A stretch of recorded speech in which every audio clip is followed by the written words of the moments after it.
بسم اللہ الرحمن الرحیم۔ السلام علیکم۔ حضور اکرم صلی اللہ علیہ وآلہ وسلم شب معراج میں بیت المقدس کی طرف جاتے ہوئے مصر کے قریب ایک مقام سے گزرے تو انہیں نہایت ہی اعلیٰ اور زبردست خوشبو آنے لگی۔ آپ صلی اللہ علیہ وآلہ وسلم نے حضرت جبرائیل علیہ السلام سے پوچھا کہ یہ خوشبو کیسی ہے؟ جواب ملا کہ فرعون کی بیٹی کی باندی مشاطہ اور اس کی اولاد کی قبر سے آ رہی ہے۔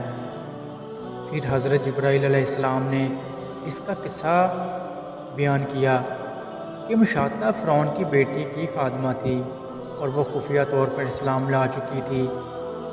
ایک دن فرعون کی لڑکی کو کنگھی کرتے ہوئے اس کے ہاتھ سے اتفاقاً کنگھی گر پڑی۔ وہ اٹھانے لگے تو اس کی زبان سے بے ساختہ بسم اللہ نکل گیا۔ اس پر شہزادی نے کہا کہ تو نے آج عجیب کلمہ بولا اور اب تو میرے باپ فرعون ہی ہیں، تو پھر تم نے یہ کس کا نام لیا ہے؟ اس نے جواب دیا، فرعون رب نہیں بلکہ رب وہ اللہ ہے جو مجھے اور تجھے اور خود فرعون کو روزی دیتا ہے۔ شہزادی نے کہا، اچھا تو میرے باپ کے سوا کسی اور کو اپنا رب مانتی ہے؟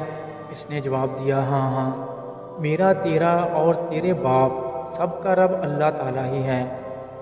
شہزادی نے اپنے باپ سے کہلوایا۔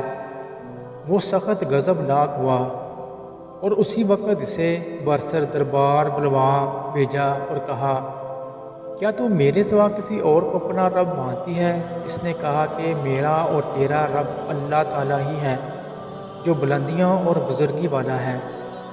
فرعون نے اسی وقت حکم دیا کہ تانبے کی جو گائے بنی ہوئی ہے اس کو خوب تپایا جائے اور جب بالکل آگ جیسی ہو جائے تو اس کے بچوں کو ایک ایک کر کے اس میں ڈال دیا جائے، آخر میں خود اسے بھی اس میں ڈال دیا جائے۔ چنانچہ وہ گرم کی گئی۔ جب آگ جیسی ہو گئی تو حکم دیا کہ اس کے بچوں کو ایک ایک کر کے اس میں ڈالنا شروع کرو۔ اس نے کہا، بادشاہ ایک درخواست میری منظور کرو، وہ یہ کہ میری اور میرے ان بچیوں کی ہڈی ایک ہی جگہ ڈال دینا۔ اس نے کہا، اچھا تیرے کچھ حقوق ہمارے ذمہ ہیں اس لیے یہ منظور ہے۔ اس کی دونوں بچیاں اس کی آنکھوں کے سامنے اس میں ڈال دی گئیں اور وہ فوراً جل کر راکھ ہو گئے۔ پھر سب سے چھوٹے کی باری آئی جو ماں کی چھاتی سے لگا ہوا دودھ پی رہا تھا۔ فرعون کے سپاہیوں نے اسے گھسیٹا تو اس نیک بندی کی آنکھوں تلے اندھیرا چھا گیا۔ اللہ تعالیٰ نے اس بچے کو اسی وقت زبان دے دی اور اس نے بآواز بلند کہا، اماں جان افسوس نہ کر، اماں جان ذرا بھی پس و پیش نہ کرو، حق پر جان دینا ہی سب سے بڑی نیکی ہے۔ چنانچہ انہیں صبر آ گیا۔ اس بچے کو بھی آگ میں ڈال دیا گیا اور آخر میں ان کی ماں کو بھی اسی آگ میں جلا کر مار دیا۔ یہ خوشبو کی مہکیں اس کی جنتی محل سے آ رہی ہیں۔ سبحان اللہ۔